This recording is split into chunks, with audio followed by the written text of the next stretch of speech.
Hey, I'm Jake Moss. I won't tell you how many shots I just had because it doesn't matter, but also I'm self-conscious. So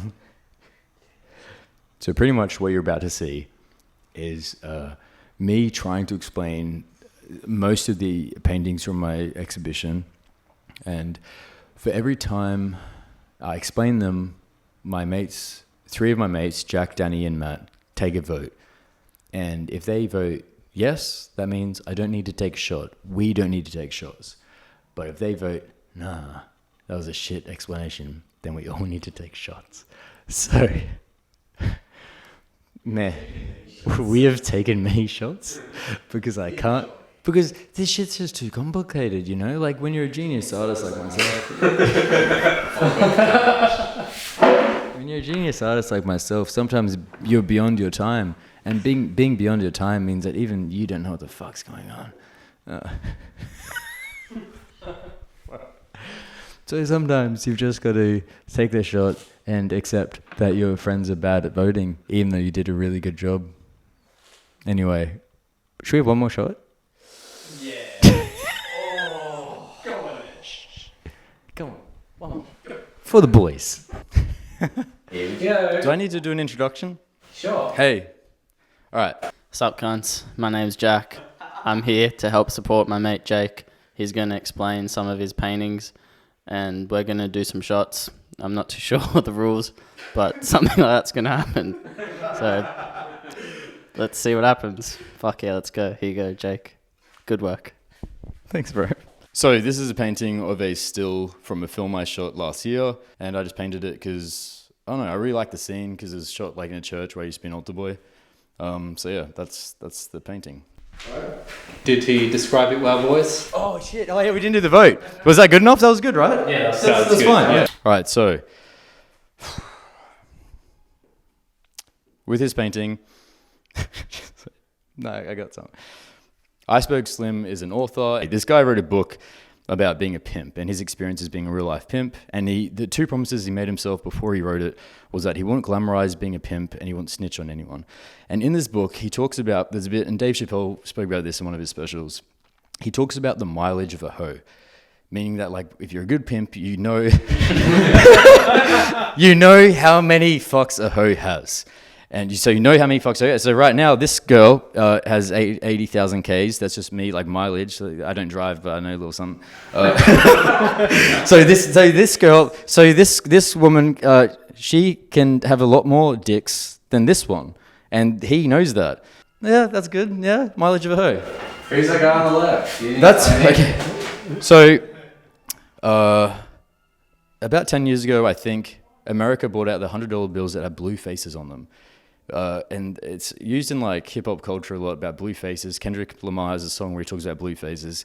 It's pretty much like represents like money, like a lot of money. Cause it's like $100 bill, they're blue faces. So these three are blue faces because they're in the business wanting money in that. This is just some white dude who wants to run a few Ks up. Yeah, good enough. Sweet. Yeah, trying.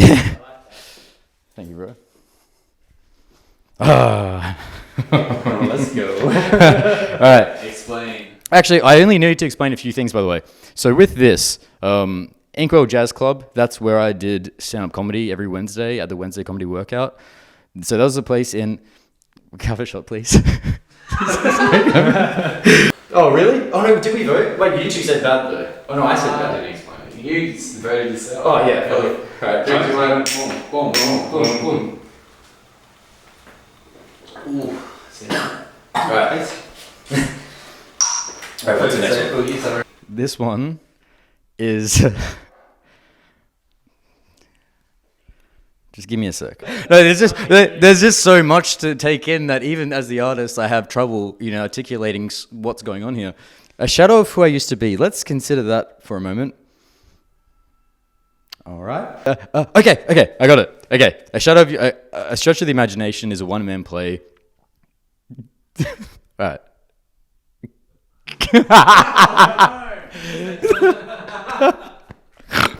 All right, no, we're good. I really like it.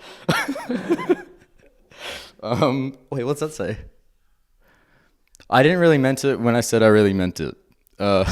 Is that a bad explanation? Oh yeah, was that? No, I didn't. Oh, you didn't explain shit. Okay, let's just go with something else. Okay, no, let me talk about. I got it. Okay. This half represents the part of us that people see, right? And then on the inside, there's just a lot more going on. It's like a primary school explanation. It's still a school explanation. Right. No, okay. So sometimes life can get messy. And sometimes we internalize that mess. And the bits of us that we let people see are just the most normal parts of us, despite how fucked up that looks. The most normal parts of us. And then there's so much going on. There are things that we're worrying about. We're worrying about, the idea of being a shadow we used to be, that we grow up and we're like, am I the person that my parents wanted me to be? So I think this deals with a lot of like reflecting on yourself, how people perceive you, how you want them to perceive you, who you really are, or who you think you should be. It's pretty much an identity crisis in acrylic. Oh, name of the painting. And a stretch of the imagination is from all the lies we tell ourselves, especially with like social media, and we pretend we're these really successful models or whatever. And it is a stretch of the imagination because it's so far out from who we really are. And I feel like a lot of problems like depression, anxiety could be solved with just a bit of honest self-reflection. So much of this is about internalizing real problems we have and focusing on what we want people to see. You bought that? Sweet. Kind of like with what I said earlier about the blue faces thing, this represents, well, we have two figures here with blue faces, and Kendrick Lamar spoke about this in, I think it was To Pimp a Butterfly or Untitled Unmastered, where he talks about people chasing money and quick money too. And I just love that title, Blue Faces, and what it represents. I don't know if I did a good job at explaining what that means, but I was just inspired by that when I did this painting. So I like the idea of people literally having like blue faces. And I don't know if that's good enough, but that's my explanation. What are the eyes blacked out? What's all like the blackout? I liked the emphasis on just having the blue like mask, blue faces. So I didn't worry too much about the eyes, didn't worry about any details or anything. I just like the idea of blue faces, that's it. Don't give them eyes because then you look at the eyes, you don't look at the blue face. Is that right? Thank you, boys. Actually, I can talk about this. Pigsty. I wrote a poetry novel once, which I don't know if they even exist, but I like the idea of there being like 100 poems. And it actually tells a story like a novel does, but there are 100 poems about different things. So I never released it, but I wrote a poetry novel called Pigsty. It has like 100 poems, and each poem, the concept is pretty much that a guy is cleaning up his room. And each poem represents something he's cleaning up. Maybe it's a t-shirt, maybe he's like putting a poster back on his wall properly, maybe he's making his bed, so he writes a poem about all those things. And when you connect the dots, you realize that at the end of the poem, he's cleaning up his bedroom because he's about to kill himself, and he doesn't want his parents to have to clean his room, let alone find a dead body. So Pigsty was a poetry novel I wrote, and Gentleman Bandit was the first like self-publishing company thing I started. So all my first books were published through Gentleman Bandit. So that's what it was, Pigsty. I was just, yeah. I never released it. I might soon though. Fuck it. We good? Yeah, that's good. Yeah. Very nice. Which one is this? Oh, dude. Hey, fella. Hey. So, I don't know. No, t-shirt's different. I don't buy it. Yeah. There was some behind-the-scenes footage of the film that I shot last year called Boys Will Be, and I just screenshotted one of the behind-the-scenes video things where I was just talking to the cast. I was smiling because someone did something funny, and so I just thought I'd paint it. But then I thought, let's stop, like, before it gets hard. Why'd you stop? I stopped because sometimes things just stop. Fuck you. No, well, I stopped because... Okay, I'm going to be real with you. I failed art in high school. I can't paint that well. It got kind of hard, so I thought, nah, it's my style. And then I just thought, if I'm going to do self-portrait, I'd want to be of like a moment in my life that I loved. I love shooting films, so I thought, oh, that's kind of cool. I also like it because you can tell this is when I was at the gym because my arms are a bit bigger. So just a little bit of proof. Can't Photoshop that, can you, kids? I mean, you can paint. Sorry, what? What's the text that you scribbled out? It said a painting by Jake Moss. And then I was like, they can already tell. She'll be right. We good? I'm good, right? Thank you. That one's on the it's on the line, but we'll pass you're it. on the edge. But I explained by the paint. The Yeah, but you just told us this is a nice picture of me and I painted it. That's all there is to it, then. One of the most influential people in my like creative life was James Franco. I remember like 7 years ago, I started getting into him, and I realized, oh shit, he like writes books and does paintings and all this shit, makes films, and then I bought one of his books. Like it had like paintings and shit in it, and I really liked it. And then I just did my version of it. So this is literally my version of a James Franco painting. Like no, like this is legit a copy of one of his paintings. So that's legit just like paying tribute to someone who's influenced me a lot. Or not just by like being messy with paintings, but also like being like, oh, you can just do a bunch of different things. Especially, he was like the main reason I started studying post-grad at uni, because I heard that he was like studying a bunch of like masters. I'm like, oh, I'll do it. And I did it. I was like, yeah, man, it may be James Franco of me, but it's not very cool of me because this shit sucks. So yeah. Is that good? That's good. Yeah, that's good. Fuck, I'm killing it. What are you best? Oh, thanks. No, hold up. So it's a bit dusty. This is from Woodridge. I did this when I was a kid in Woodridge. You know how Superman's S stands for hope? This stands for some shit painting I did when I was a little kid. Well, what was your 3 or 9? No, I was an altar boy. I had just run away from my mum's place. I was being homeschooled because when I went to school, she got federal police to come and get me from school, take me to her place.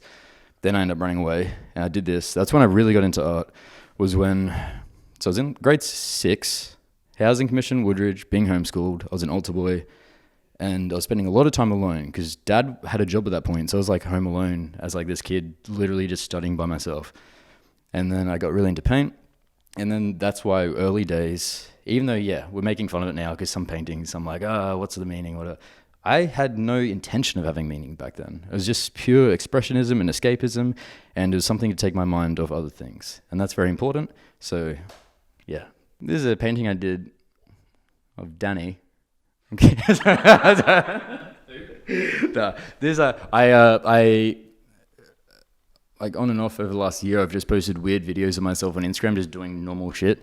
And I just screenshotted one of the videos. Was in my old place in Roncorn, and I was just shaving. I just screenshot it like last night, and I just thought, oh, that'll be all right.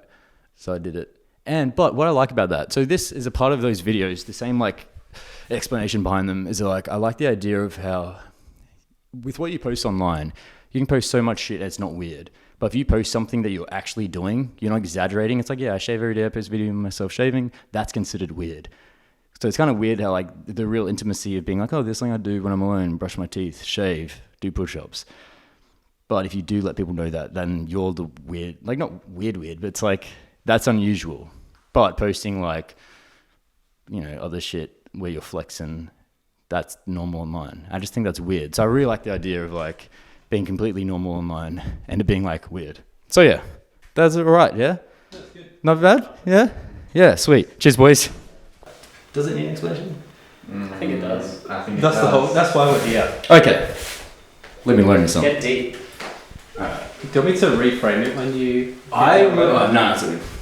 My dad used to be a police cop in Woodridge, and even when I was a kid, my dad was very open with me, telling me stories about his life and that, and he would often tell me how the police he was with would be like racist. I didn't know what context or how it came up, but I remember him legit always telling me how, yeah, he would always be on shift with another cop and that they would treat Indigenous Australians horribly.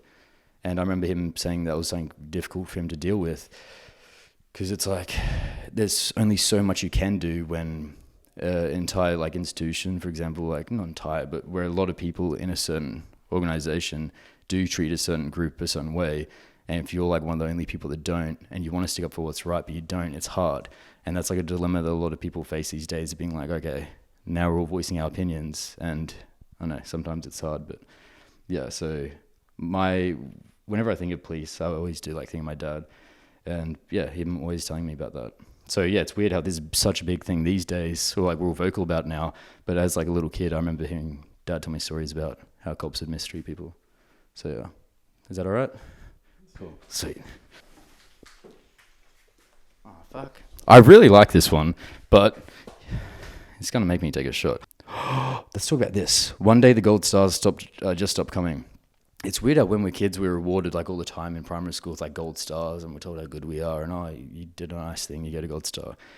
And one day that stops. I don't know when it is. Maybe it's like grade 7 or something. It just stops. But it's weird how like the older you get, the less like people support you or congratulate you on things. And not just like weddings or birthdays, but like there are plenty of things I see people do that are really nice, and people see them do them. It's like, really? We're not going to be like, dude, that's really nice what you did for that guy. I don't know. So I think it's important not to like seek not to seek validation, but it's important to let people know that they're good acts are seen. God, family, art. My life's about 3 things. That was a lot different 10 years ago. It was probably just like, how old was that 10 years ago? 16. Probably just all masturbation. That's really. But. What are you talking about? Still is. Yeah. Shut up. Yeah, just wanking. But we're good. Vote. Oh, we're right. I explained a few things. Yeah. You say yes, Danny. Yeah. That was alright. Sure. Yeah, that was alright. Sweet. Cool. I think I told the first person I brought this up with like 2 years ago was Jack. When we're at the coast, we're walking down from the studio to the beach. I told you how like if there's anything else it'd be a boxer. I swear it was I've always like that'd definitely be the sport that I'd do. But if I wasn't an artist, I would hands down be a boxer, like no question. Like I did it when I was a kid at PCYC, and I've always liked it. I don't know. I can't just talk about how I like boxing. I just like, yeah. I think that was another thing, but that was before I ran away from mum's place. When I was still like going back and forth between mum and dad. I was grade 5 when I started boxing. Grade 4 or 5. And like, it was just this thing where like, so much shit going on. Like I had a very unorthodox childhood, and there was so much shit going on. But there was always, before art, there was boxing. And it was just this cool thing where I know I was 9 at the time, because you have to be 10 to fight. And I always go to PCYC, and the coach, Ray, every time I walked in, he'd be like, you 10 yet? Like, it was just cute. It was just sweet having someone. I don't know. I just really liked boxing. I still do. But yeah, if I wasn't the person you see now, I would be black. Sorry. No, dude, I think I would be a boxer. Because like, that's the only thing that comes close to the passion I have for art is getting punched in the face. All right, was that all right? You just want to take a shot. That was fine. I spoke about boxing, how much it means to me. Like how the colours like Logan as well. So the colours I did like Logan. That's it. It's weird how even when you get over someone, there are still things that remind you of that person. So on the far side, on your left, there's a list of things that remind me of an ex. And there's no feelings there or anything, but they're just things that you can't help but think of them like when I see it. It's like, it says David Bowie because her dog's name was Bowie. It says Parkinson's disease because she didn't live in Parkinson, but like the bus that we got to her place was like the Parkinson bus. And then like, it's same with like mates as well. It's not just girlfriends or ex-girlfriends. It's like mates. Like there are things that remind me of all you guys. And like, I don't know. It's just weird how there will be a day. Oh no. And it's weird how one day you get to that spot where like, I'm sure that in grade 5, I would go home and there'd be something on the way home that reminded me of my friend. I can't remember any of that shit now. And it's weird how no matter how close you are with someone, if you end up going your different ways, you'll end up not being reminded of them. And I think that's really sad, but it's normal. But like, it's also sad how people can mean so much to us. And whether they leave or they die or whatever, there'll end up being a day, if enough time passes, where you just never think of them, no matter how close you thought you were or how many special times you had together. And that's why it is important to be like, yeah, something could happen. Someone could either pass away or something could happen. You could not be friends anymore. So it's important to like cherish the moments you have with people while they are here. Again, even if it's not death, even if you're out with a girlfriend, you might not be together. You might not, that might not last. So just make the most of it, because one day you'll be all alone living in Heathwood. Was that all right? Am I actually? Oh, cool. Oh, here we go, boys.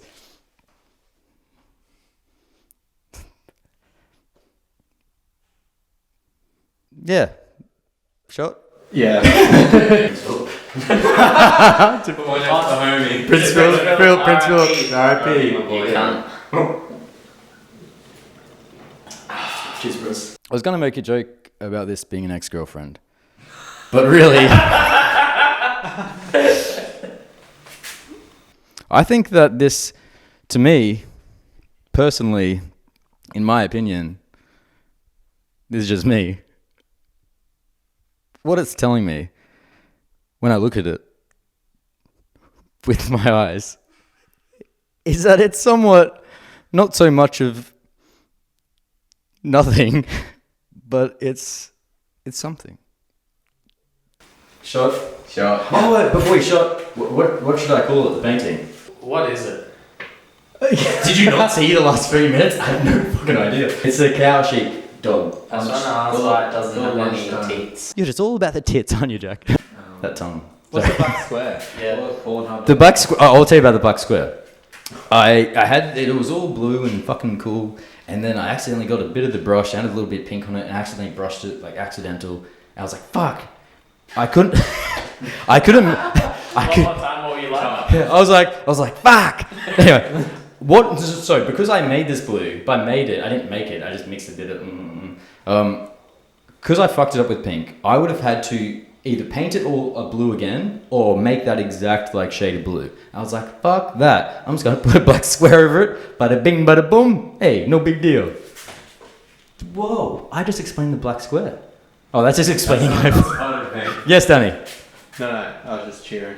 Oh. Did you explain something? All right. Shut. Yeah. Oh fuck. Whoa, fuck. Oh! It's still filming too. Yeah. Bada bing, bada boom. This is to the cow. To the cow. To the cow. To the cow. Fuck my life. Ooh. Thank you, Matty boy. They're not getting easier.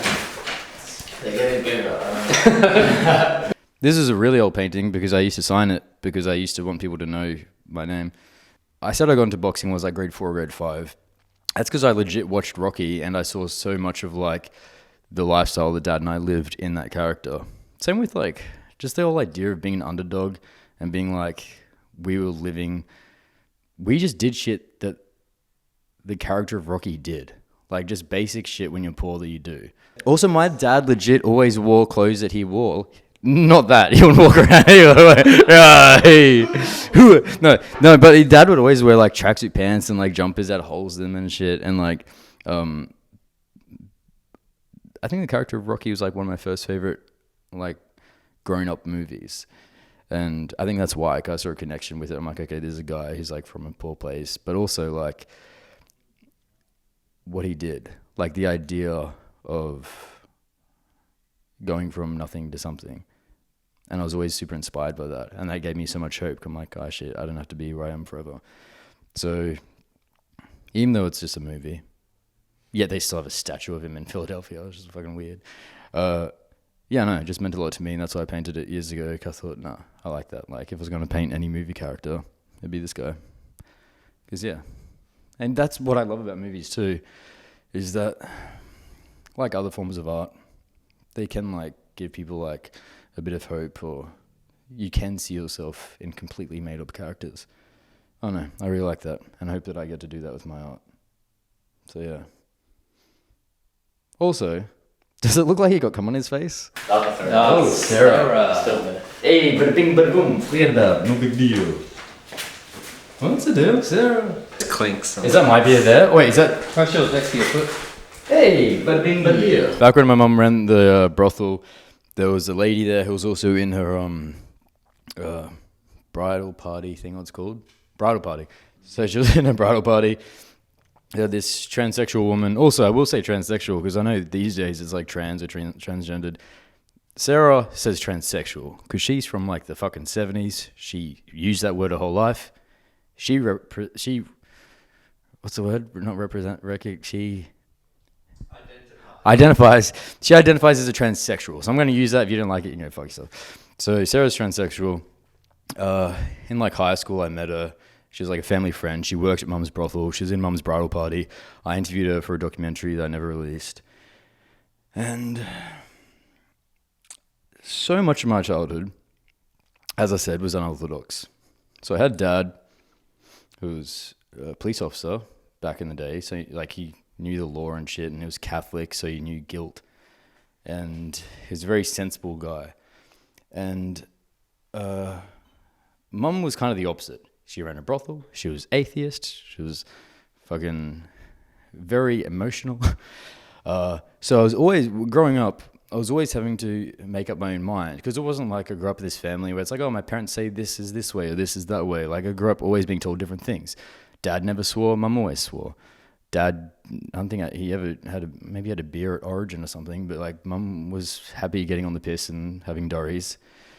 And so yeah, these completely opposite households and parents. And yeah, from a young age, I was always having to make up my own mind about things. And when I met Sarah and spent time with her and, at mum's, it changed my views that I was kind of taught by dad about trans people. And dad's views have changed since then too. But like, it was just like, oh, this isn't bad or this isn't whatever.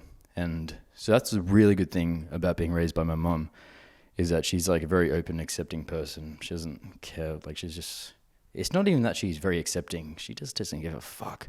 Like she just doesn't care. She's 8 kids. She doesn't give a fuck if someone has a dick or not, or used to, or doesn't. Or, by the way, this may be insensitive, but what happens with all the old dicks? What, do you know? Jesus Christ. But legit, they do chop them off like with scissors, like a saw, like what? I guess the same as everything else that gets cut off of your body. You just It's thrown away. So do they have like at the hospital? They have like a bin. It's just called dick bin. And they just oh, I missed it. Fuck! It's like Kobe. Like they're like, what? Why? What? Do they chop the dicks when they chop the dicks off? Yes. It does. It's wasted. It's a wasted dick. Sarah taught me. Not even taught me. She just showed me that I don't know. Just that's every year or two or whatever. Even now, I still. My mind is still being made up about certain things, whether it is drugs or sexuality or gender or whatever. And I'm very open to that too, because of how I was raised with the different parents. I'm very open to having my mind changed for the better.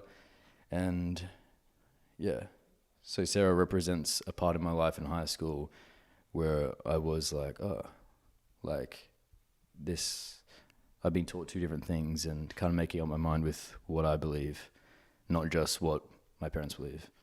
So yes, Sarah, thank you. So this is a very friendly painting. It's actually about pussy, but yeah. So okay, I can tell you a story about this. Danny knows what's up. I don't know how to start this conversation with myself. No, I won't talk about that. No, fuck it, it's all I've got. All right, so I don't think it's relevant to what we're doing or not. Do you remember that time there was that girl who I was meant to get an oat milk iced latte with, like a few months ago? Yeah. I don't know where that went. Yeah, she'd never had oat milk, and she was the one saying like, oh yeah, we'll get oat milk or whatever. And then just nothing, it never went anywhere. It was almost like a stop sign. Oh, fuck, I'm good. Oh, shit. Oh, wait. No, we good. I got it. So we were, what else is new? So, no, okay, but seriously, sometimes in life, you just feel like a teddy bear. But sometimes you feel like a car, and sometimes you feel like a stop sign, and sometimes you feel like a menu at your local cafe. Mic drop. No, but I really like this one though, so it's alright. But no, yeah, alright. Cheers, bro. This one's to stop signs. Oh, actually, to getting my license one day, that'd be nice. Oh man, you got your own. I wish you could win licenses in like the lottery. Just like, oh, look what I fucking got. What is it? Thank you, bro.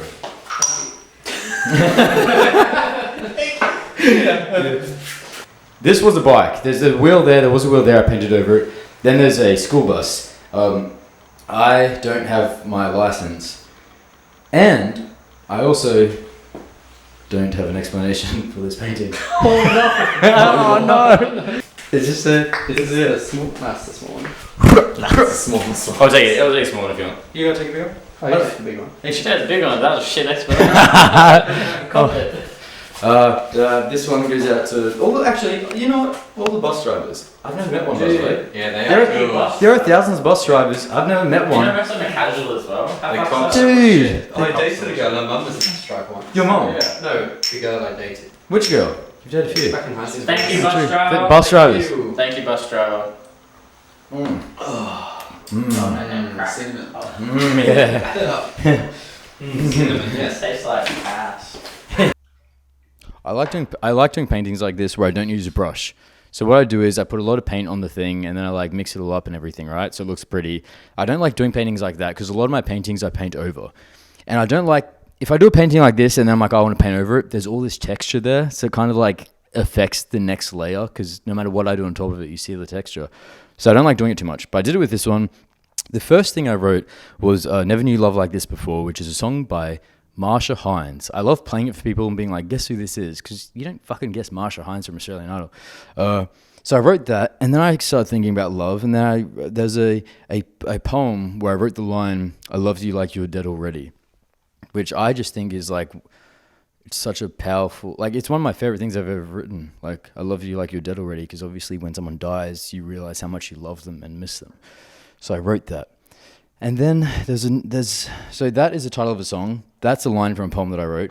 This is a quote from Sarah Silverman, a comedian who a lot of people don't like, but a lot of people do. So I didn't have to say that at all. That's just a weird little diss.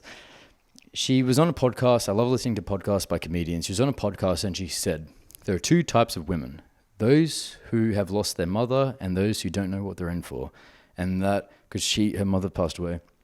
And I just thought, I worry about my dad dying like all the time. And it's just weird how like whenever you find out someone's father's passed away, it's like I can't imagine what that would be like. It's just weird how you live life. Everything's normal and good or bad or whatever. But I am always so aware that there'll be a time when my dad will die.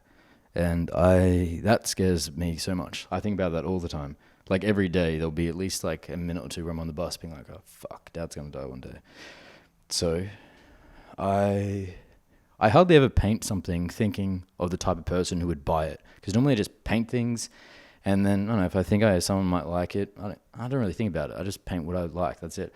But with this, I remember thinking when I was painting it, I hope that this goes to someone who's lost someone really close to them and somehow this makes them feel better just by knowing they're not alone. The idea of loving someone like they're dead already, the idea of there being just some American female comedian who's lost a mum and knows what it's like, so someone you don't even know. And that's why there's a face there and there's a skull there just representing life and death. I don't know. It just scared. I am not scared of my own death at all because my death will not ever exist the same time as my life. So if I'm dead, I'm not allowed to worry about it. It's that simple, so I don't worry about it. But I'm very afraid of people I love dying, like Danny and Jack. Fuck you, A little bit of comedy for you guys. This is one of those few paintings where I painted thinking, I hope this type of person buys. I hope someone who's lost someone very close to them buys it. But also, if someone's got the money, fuck it, buy it. I don't give a shit. I'm kidding, I do. But also, let's change the painting. All right, that was all right, yeah? I spoke about death and life and colours. From that film, Boys Will Be, the drama version, where Michael Allen, who plays Rusty, is yelling at someone, just saying, we're leaving, we're fucking off, whatever. And the comedy version, it's hilarious. The drama version is very intense, which I love. I'm currently editing it, so it's always on my mind. Michael Allen. I technically first met him at a book launch I did for a novel I wrote called Sookie Cunts at Rocking Horse in November of 2015. Then I met up with him once randomly out of nowhere in January 2016, and I just saw on his Instagram that he was into acting at school or something. I just thought, fuck it, I don't really know this guy. I met him once. I don't remember meeting him. He just remembers meeting me. That's how I know that I met him at the book launch. Anyway, I just said to him, hey, you want to act in this play? Because I was writing a play called Sex Shop about an 18-year-old virgin's first day working in an adult store. He said yes, and okay. By the time I did Sex Shop, the play that I wrote and directed, I had already released fucking 5 books. I had an exhibition, I'd done a cinema screening, I'd already done a one-man show that I like a play I acted in, wrote and all that. But sitting in the theatre, in the back seat for Sex Shop, for all of the 5 shows we did, that was the first time as like an artist where I was like, that was my first like high as an artist, where I was watching this thing, thinking, holy shit, this play's fucking funny, everyone's loving it, etc., etc. But Michael was a standout. He was a 16-year-old kid. He was still in high school. His teachers like came to the play to see him act in this play called Sex Shop. He went to an all-boys like Catholic school. And I just remember thinking, holy shit, I've always loved working alone, which is good because like you do get, if something goes well, you get all like the kudos and shit. But but this was a time where I was like, oh yeah, I directed this guy. Everyone's saying how great he is, and it made me feel so good that he was getting all the attention because he acted the fuck out of that. He was so funny in that play. And that's why since then, whenever I've done anything that requires actors, I always go to him straight up. I'm like, do you have time for this? Do you want to be in this? And he always says yes.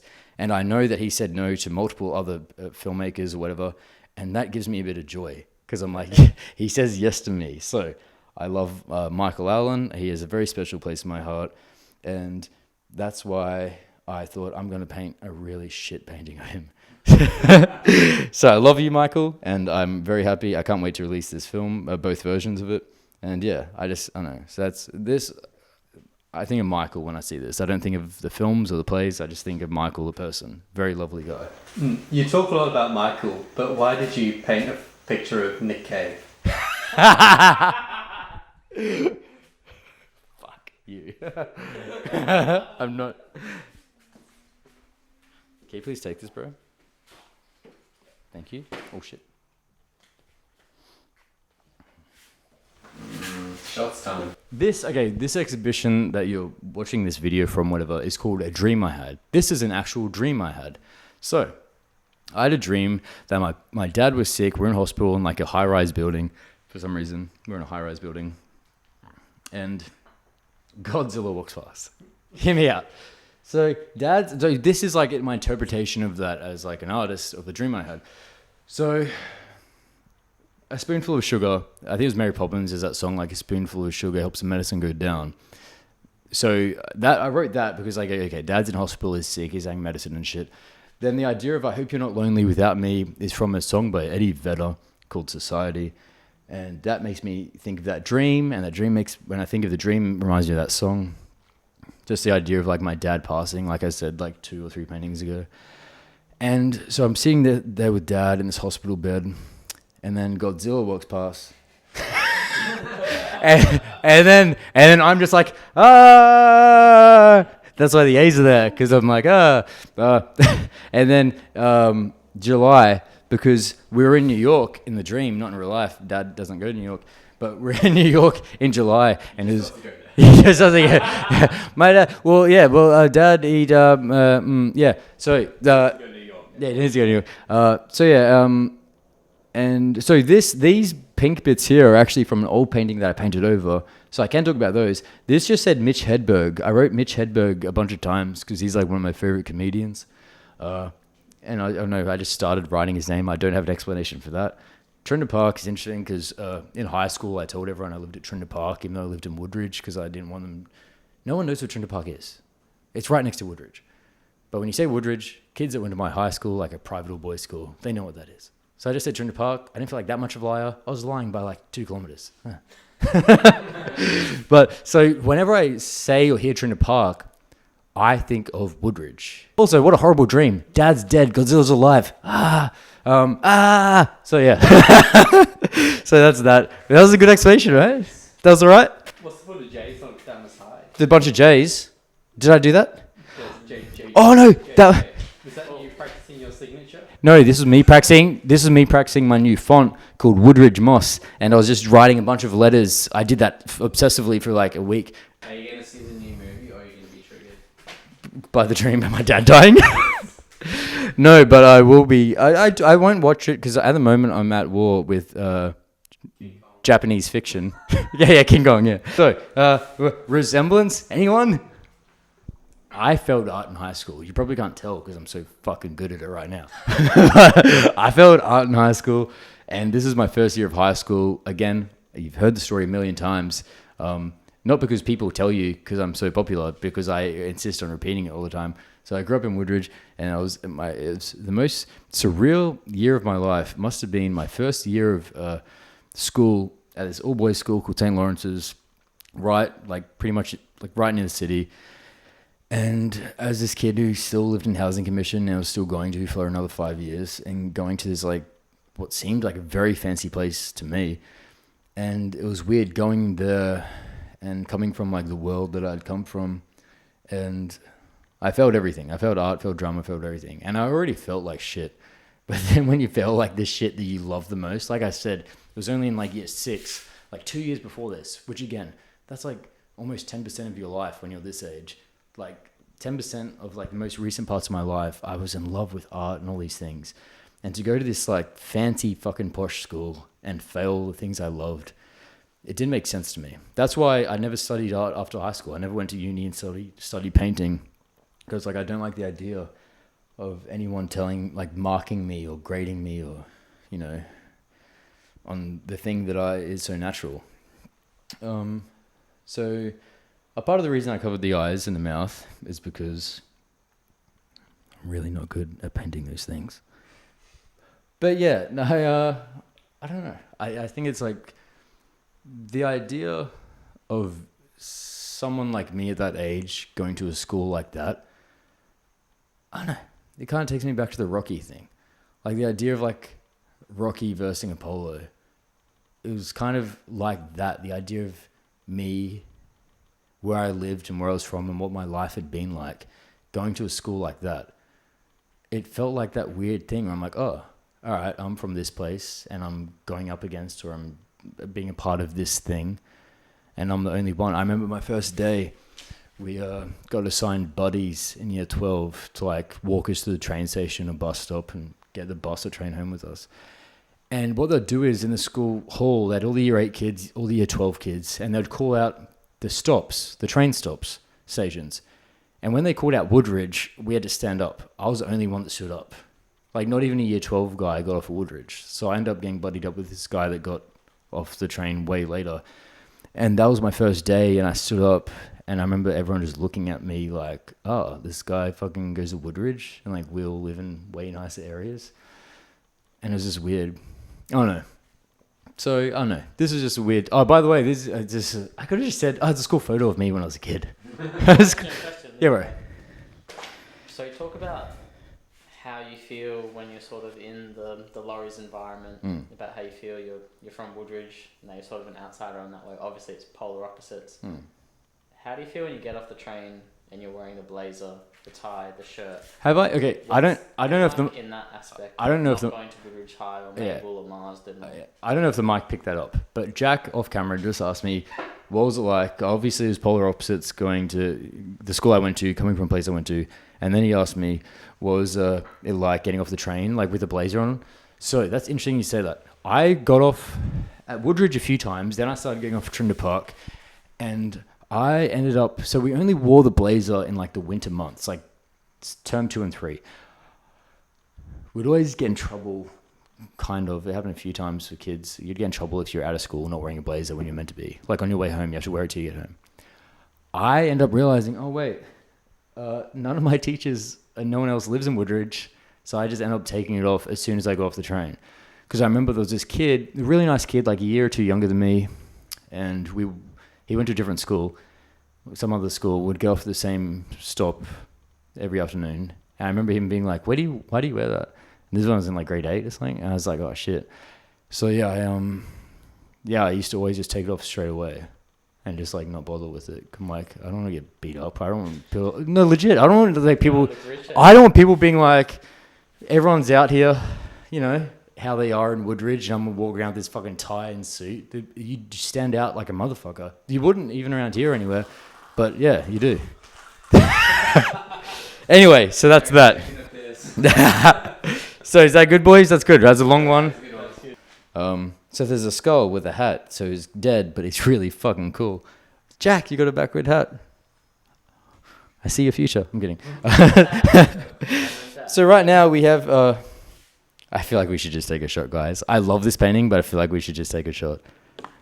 You love it, but you I'm don't all know for it, about but can I ask? Yeah.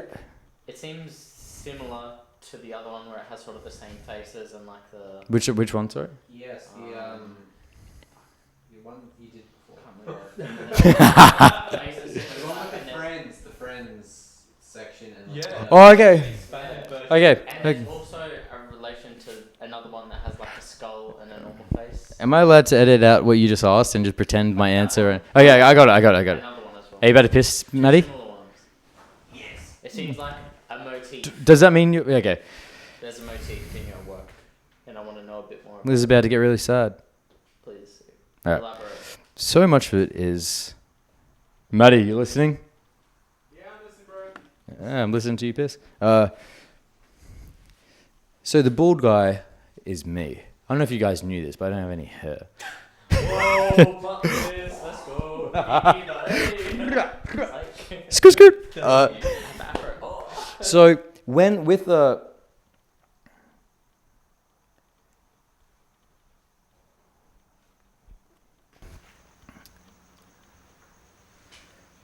Hey, bada bing, bada boom. Cheers. Hey. Who are we shooting to? Prince Philip. No, he's nah.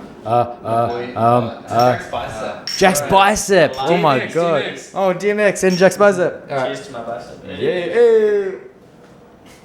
Oh, Rough Riders. Thanks, boys. Rough Riders. Yeah, that's the Rough Riders. I'll get in this chair, it's fine. One more before smoke break, let's go. Theme of this painting is my first year out of high school, but mostly like my first 3 or 4 months out of high school. Like up until my second month of uni. I didn't have my license. I still don't. Let's just leave that there. My best friend at the time, who went to school with me, and his mum was the principal's assistant. So my best friend, he was in a band called the Kramers. And the guy who was just a duo, and the guy who was in the band with, like the lead guitarist and singer, he had his own self-titled album thing he released. It was called Self-Titled. You know Lee Kernaghan? It was his nephew, Ethan Kernaghan. And he released this album, and the 3 songs that I remember from it, Satan Was a Lady, Vampire, and Video Store. And I listened to those songs religiously, and they just...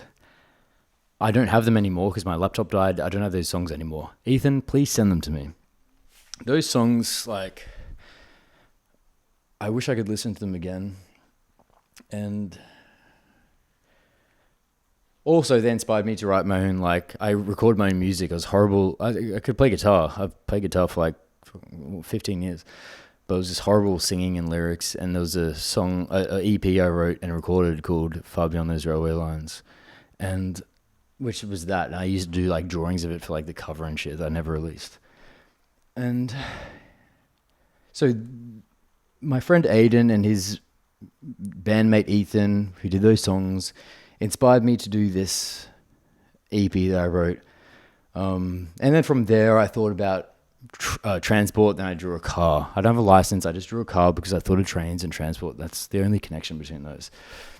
But yeah, these guys inspired me to make music, and again, Picasso and Basquiat inspired me with art at different points.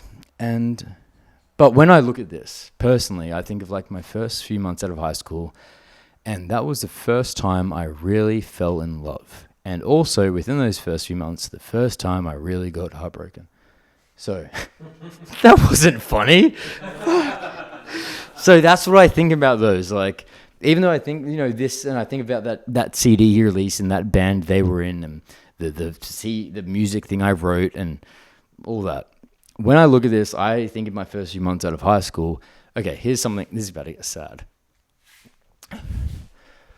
For whatever reason, whenever I think, I don't know if you guys think this. Whenever I think, I wish I could go back to a certain time in my life or whatever, I always think I wish I could go back to like just after I graduated.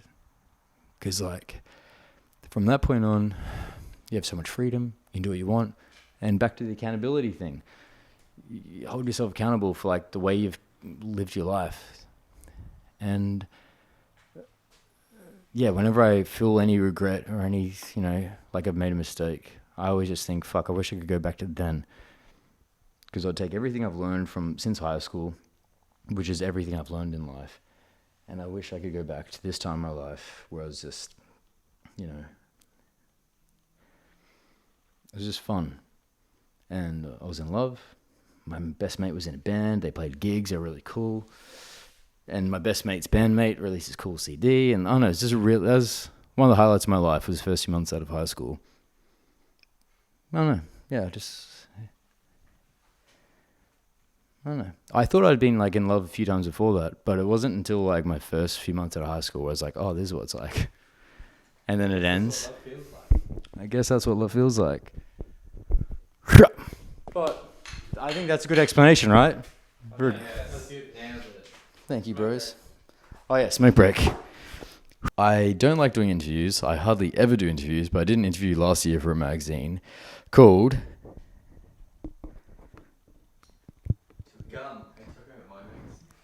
Gun magazine. No, not Gun Magazine. Playboy. No, shut up. Just I got it.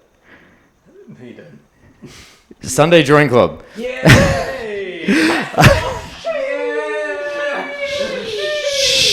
So I did. Sorry, I'm so sorry. I've many shots. I did an interview for Sunday Drawing Club, and it was one of my favorite interviews that I've done because I just did so fucking well. But also, the interview was about flowers, and in the interview I spoke about what I'm about to talk about. So when I think of a garden, this painting, as I've explained many times, I grew up in Woodridge in Housing Commission, and wow, who'da thunk it? No, I grew up in Woodridge Housing Commission, and although we had this shitty little house that was built in like the 60s, Dad was always into gardening. Like we were always gardening, we're always growing shit, and I guess what it taught me was make the most of what you have. Like we were this housing commission in like one of the fucking most notorious suburbs in Queensland, and we were the only one on our street that had like a nice cared for garden, and that meant something. Like it gave it a bit of pride of like, yeah, we live here, but hey, we have a cool garden. I know it sounds weird, but so when I think of a garden, I think of Woodridge and the house I lived in, which was fucking shitty. But then I also think of the cool garden that we had just by caring, just by showing a bit of love to this thing. And yeah, I don't know. It just, I don't know. What? Is that bad? It's okay. The idea of like taking care of things, and I'm going to edit that out. Watch this. And just the more you love them, the more they grow, Like Jake Moss, 2021. No, but for real, okay. But for real, and in that interview with Sunday Drawing Club, I spoke about how like, yeah, it's just amazing with flowers or plants or whatever. It's just all it takes is a bit of love and a bit of time, and you can have this thing grow. And the more I look back on my childhood, the more I learn from it. And yeah, the idea of, I wish that every kid who grew up in a way or similar to how I grew up had that whole idea of like, hey, if you just take time and if you care about things, they will get better, like a fucking plant or a garden or yourself. So when I think of the gardener, I think of my dad. When I think of gardens and things that grow, I think of, my dad. And yeah, I don't know. It was just weird how, we'd plant something, a flower or a plant or whatever. And as it grew over the years, I would grow. And as it changed, I would change. And I don't know. It makes me think a lot about perspective and things when I think about gardening. And yeah. This painting is sponsored by Bunnings. Question. Yes, question. Is there any reason why there's sort of a lot of texture but not? Okay, Jack just asked me about Questra. Questra? Okay, Jack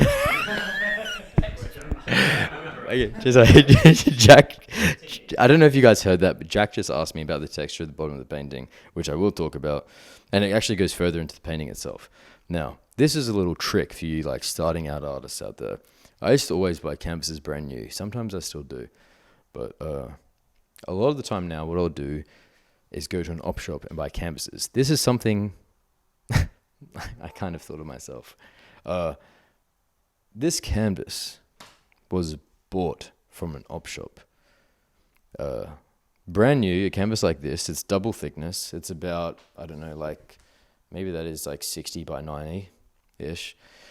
Brand new, something like this, again, double thickness. So what I mean by double thickness is normally a lot of canvases are half that thickness, which means they warp over time, they're weaker. This is a stronger canvas. If you were to buy something like this brand new, it would cost around $30 to $40. What? What?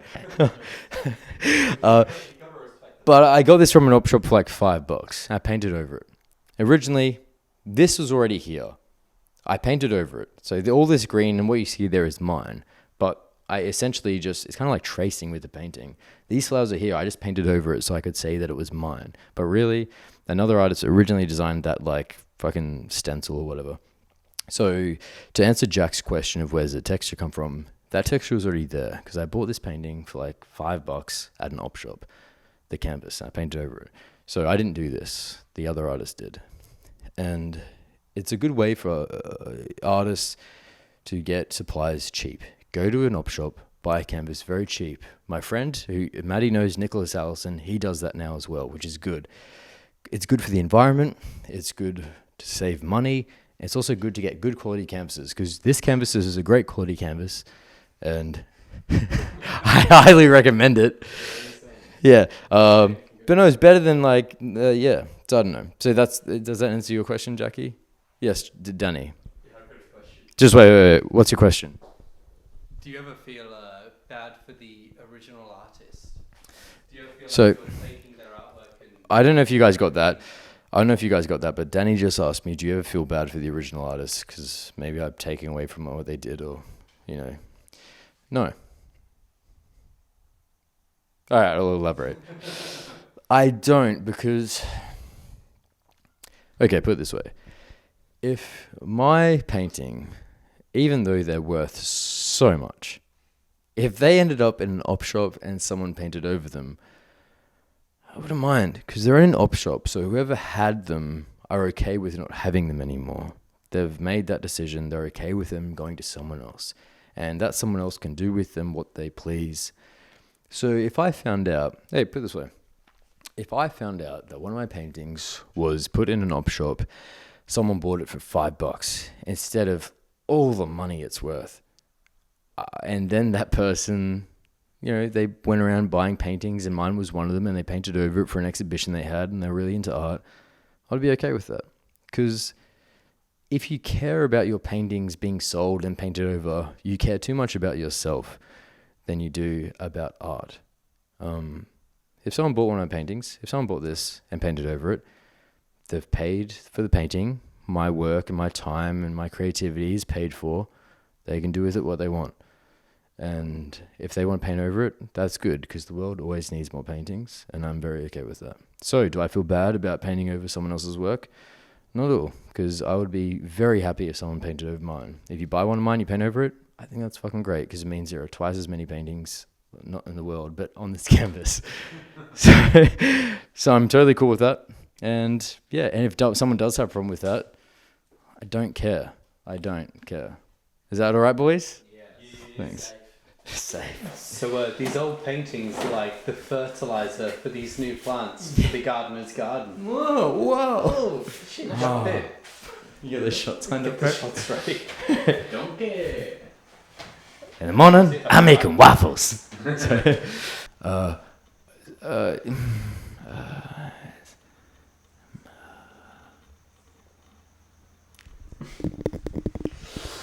Why the donkey? Is it a donkey? Why the rabbit? Sometimes it be like that. Why the dabbit?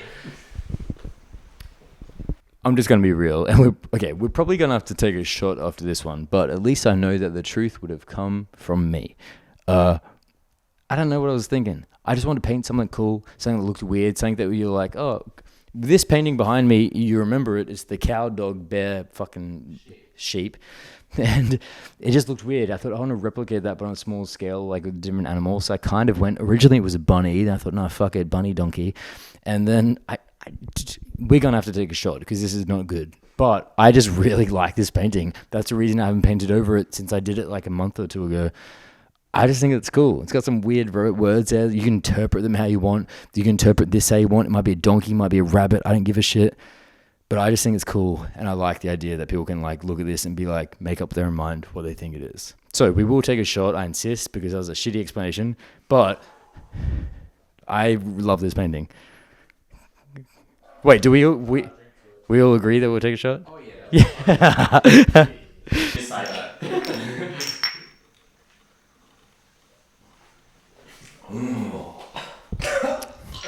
At least you guys don't have to be in front of the camera talking about your fucking career.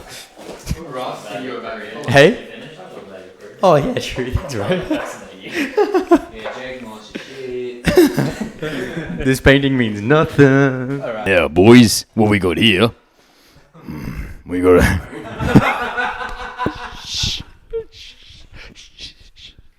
Alright. What are you laughing at? You think I don't have a reason for this? I got some. I'm gonna have to edit a lot of time out, but I do have an explanation for this. It may have looked like I was surprised by that because I am. I have an explanation for this. No. So when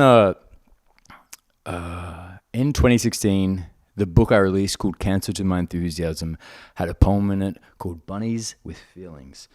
And Bunnies with Feelings was a poem about how it's a very long story, but essentially my ex-girlfriend from years ago. Essentially the gist of the poem was would fuck a lot like bunnies, but we had feelings, like we were madly in love, and that was what the poem was called, Bunnies with Feelings, and it was about my ex-girlfriend. Then I loved that title, Bunnies with Feelings. So in 2019, I had an exhibition at Brisbane Powerhouse called With Feelings. And I painted this within a few days of finding out that same girlfriend who I'd been with for a few years and been madly in love with. And obviously, if you're with someone for a few years, you experience a lot of life with them, especially when you're from 19 till 20-something. That's a very important part of your life. And then, like, 2 weeks ago, I found out she was pregnant. And it was weird because, like, it's a fucking baby inside you, bro. Sorry. No, I found out she was pregnant, and all of a sudden, any like idea or any fantasy of us ever being together again, which there always is, at least for me, like with ex-girlfriends, I always think, oh yeah, like I'm on good terms with all of them. So there's always that thing. If I ever look back or think of it, I'm like, oh yeah, that could be a thing one day. Like, but then one day, yeah, I found out she had a kid, and I was like, fuck, go. I'm kidding. She's really cool, but her baby might be a dick. So, no. But no. So anyway, Bunnies with Feelings, and then the exhibition with Feelings, and then when I painted this, I knew she was pregnant, and then it was this weird moment where I'm like, oh wait, like I'm at that age now where like my ex-girlfriends, like they're having kids, they're getting married, like same with my friends. And it was just this weird thing of like being forced to let go. And it's like the idea of like, okay, we still have that memory of like being these bunnies with feelings, whatever the fuck I want to write about. But now in the present, it's with nothing because there's nothing that's there. And if you are or have been in love with someone, and if you do think, oh yeah, maybe we'll get together again sometime, as soon as you realize, oh wait, they're settled down now, you have to let go of that. Like you can't be even thinking that could be a thing. It's like, no, that person's like a mum now, or they're married now. And that's a part of growing up from your early to late 20s or past. Like you'll just have more experiences like that where you're like, oh, like I'm getting older. I have to like move on. I have to grow away from this. So Bunnies with Feelings, the bunny is just symbolic of all the fucking we do. No, but yeah, so Bunnies with Nothing. If anything, this painting's more of like a reflection on like who I've been, and it for anyone who's followed my work for a little while would know the poem Bunnies with Feelings, the exhibition, blah, blah, blah. And this is kind of like the closing chapter of that part of my life where I was inspired by this girl who became a woman and is now a mother, and who was once my everything is now my nothing, but she is someone else's everything, and that is her daughter or son, and you've got to appreciate that and respect it. I wish you well. Yeah, cool. That's it. Just growing up, growing apart, moving on. Okay. Wait. Cheers, Maddie. The first thing I painted in this was the pack of cigarettes. And then I was thinking about cigarettes, and then I thought about a joke I wrote when I was homeless the first time, and it was about cigarettes. And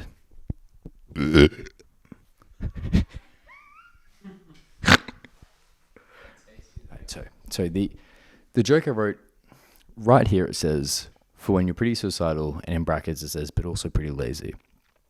The actual joke I wrote was, I started smoking recently because I'm pretty suicidal, but also pretty lazy.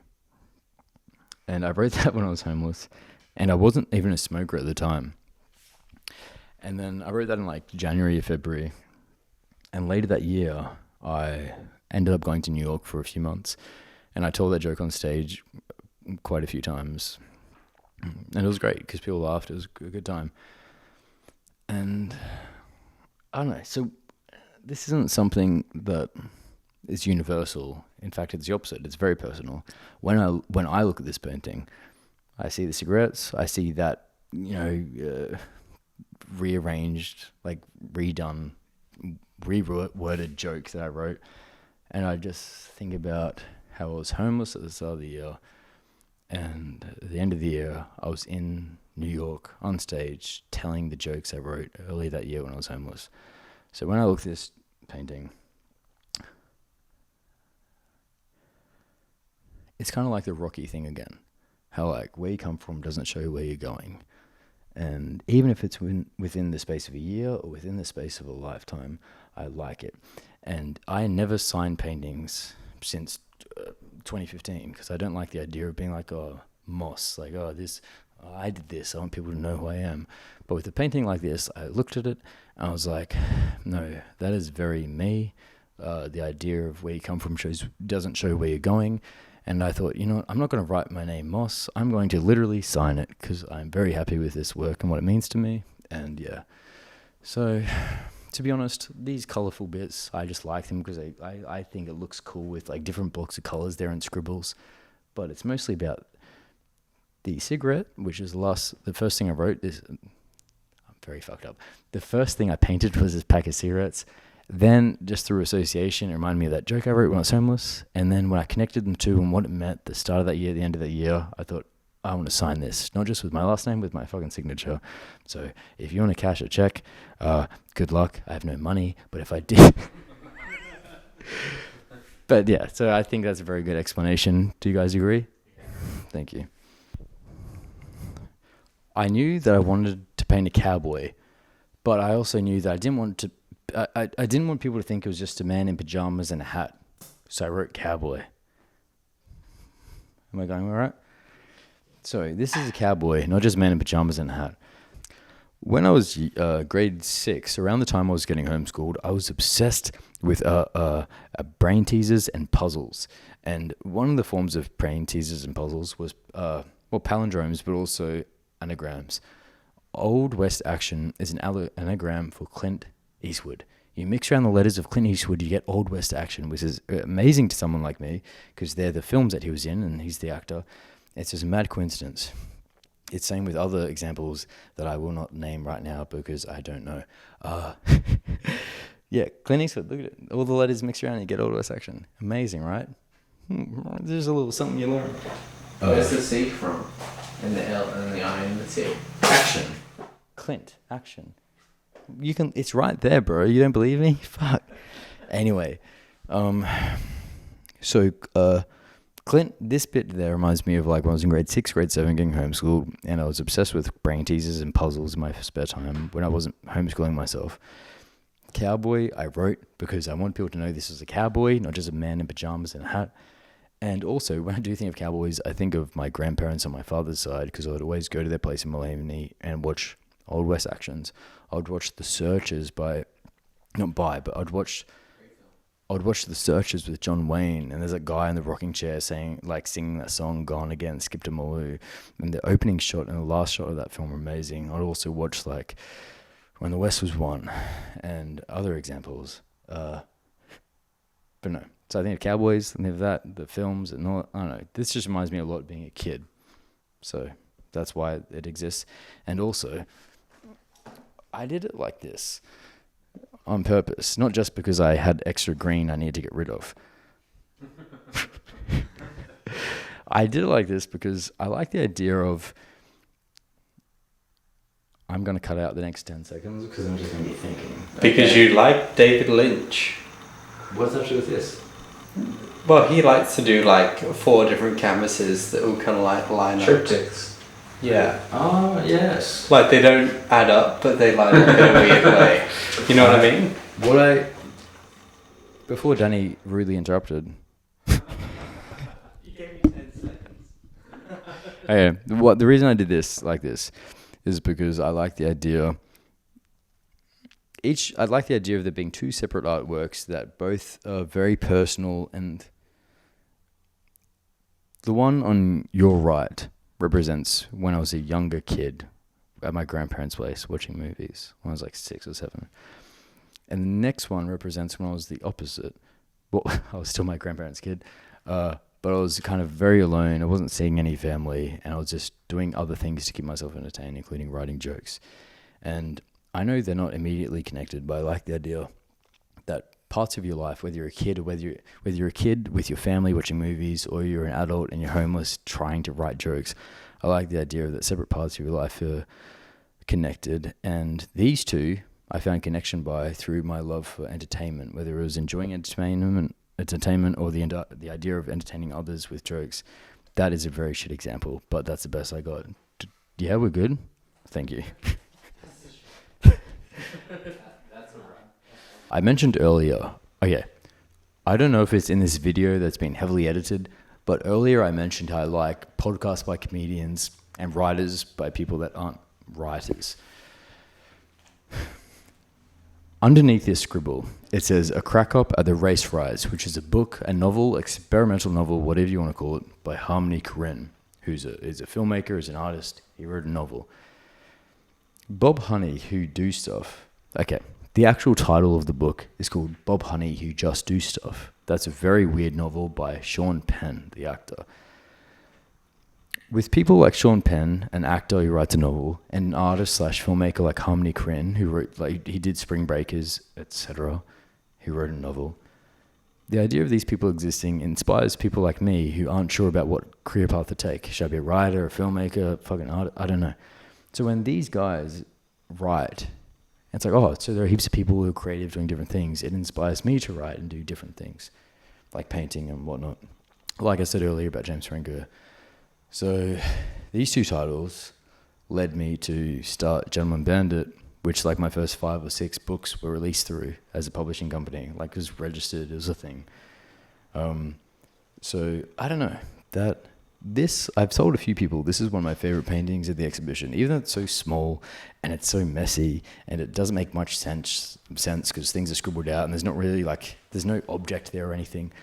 I just really like it because first of all, I love the colors, but I also love just what it means to me. The idea of there being a novel by an artist or filmmaker, a novel by a fucking actor, and how it inspired me to start my own self-publishing company where I just did whatever I wanted. And I think someone else said this, but I'm going to steal it. The best thing an artist can do is inspire other people to create or make art. And these people, along with many others, inspired me to do that. And I really hope that I'd love the idea of in like 5 or 10 years or more time, people being like, oh, I wouldn't have done this or this if that Jake Moss guy didn't do that or that. So yeah, that's all right. That's good. Thank you.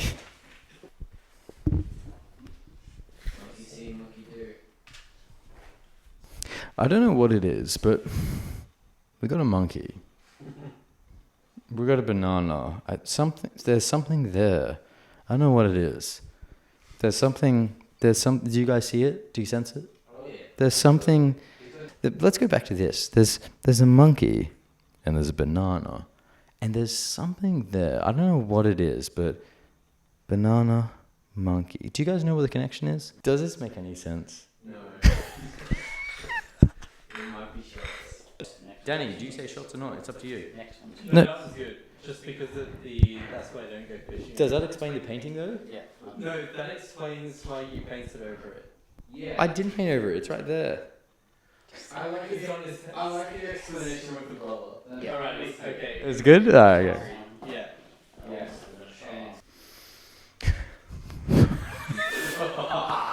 I love democracy. Thanks for the rest of Just wait. I got it. Shh. Guys, cool. Is that upside down? I can't tell. Oh, much better. No, let's go the other way. Like that? No, Right, other way, other way. right at the bottom. Yeah. Ready? 3, 2. Sometimes life gives you squiggles. And Shots. to Jake explaining things. Thanks, boys. Cheers. I love it. This is the end of the video, but you guys are about to watch these guys explain a painting each. Thanks, boys.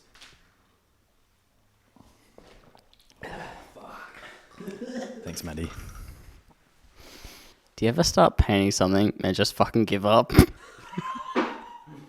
Same. Sorry. No, just kidding. My name's Jake Moss. I'm from Woodridge. 414 baby, let's go. My dad was a cop, SJ. My mum ran the brothel, SJ. We on. Nah, for real though. I can't even remember how I met Jake. Nah, I do remember. It was like one of those Facebook suggested events, I think. And it was like his exhibition, and I was like, fuck it, I just clicked going, whatever. I was finished dancing at the time. It was weird. The day was raining. I was meant to do another gig. And I was like, nah, fuck it, I really want to go to this exhibition. I don't know if I can do the gig, can't be fucked. And so I went there, met Jake, bought a book, got him to sign it. I don't know why. I bought a painting. It was pretty sick. I remember what it was called. It had tits on it. Let's go. It was cool though. But anyway, about the painting that I painted. So they gave up halfway through, but you know, the gardener, it was sick. Yeah. So there was like flowers and shit, which really reminds me of how my auntie used to have a lot of flowers. I used to live with her. I didn't think it was normal to live with your mother and your father. I guess something to come from a weird family.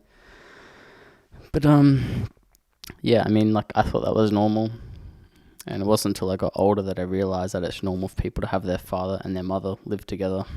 Weird, I know, right? But I think that's part of the reason why I connected with Jake so much. You know, at the time, I just broke up with my ex of like 4.5 years or some shit. And I was really going through it. And obviously, he was fucking going through it for sure. R.I.P. Rachel, let's go. Shh. But nah, pretty sick. And we done.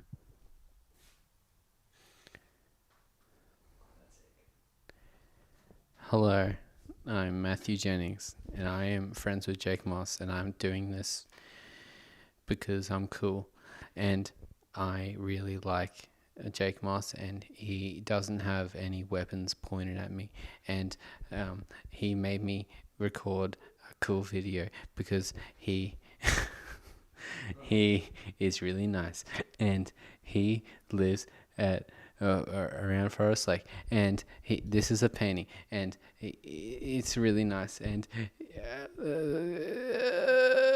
this is a sheep, and or maybe a cow, or maybe a camel, or maybe a pig, and I like it because he's got his tongue out and he has eyes, and I really like I'm really privileged to be here because I like sheeps. And this is why I chose this painting, because I I am in agriculture. I like agriculture, and I like the farmers of Australia. Without farmers of Australia, the country would stop. And that's why I really like this painting, because that represents everything I like about the farm life, which I have experienced fully, 100%. And because of that, it's nice. And I like blue. Goodbye. So, for those of you who don't know me, my name is Danny Foster. I've been one of Jake Moss's friends for many years now. At least, what is it, Jake? 6 years? 6 years. And this is a painting of Jake. He really likes it. He loves it. This is his favorite painting of himself. And let me tell you why. You see this here? This distance from here to here, it really exaggerates his bicep. He loves it. He loves the size of his bicep right here. And you see from here to here, the jawline. We love the jawline. I love the jawline. Jake loves the jawline. Can we cut to a camera angle of Jake loving his jawline? There it is. Thank you very much. And the stripy shirt, it really represents the fact that he was once upon a prisoner to himself. But he is no longer a prisoner to himself, and we can see that through the expressionist values of the colors and the shapes surrounding this. And once we get past that, you can really see the eyebrow, which is a huge feature of Jake Moss. We love it. He loves it. Everybody loves it. It's got us rolling on the floor with laughter. And that's about it. Thank you. That was sick.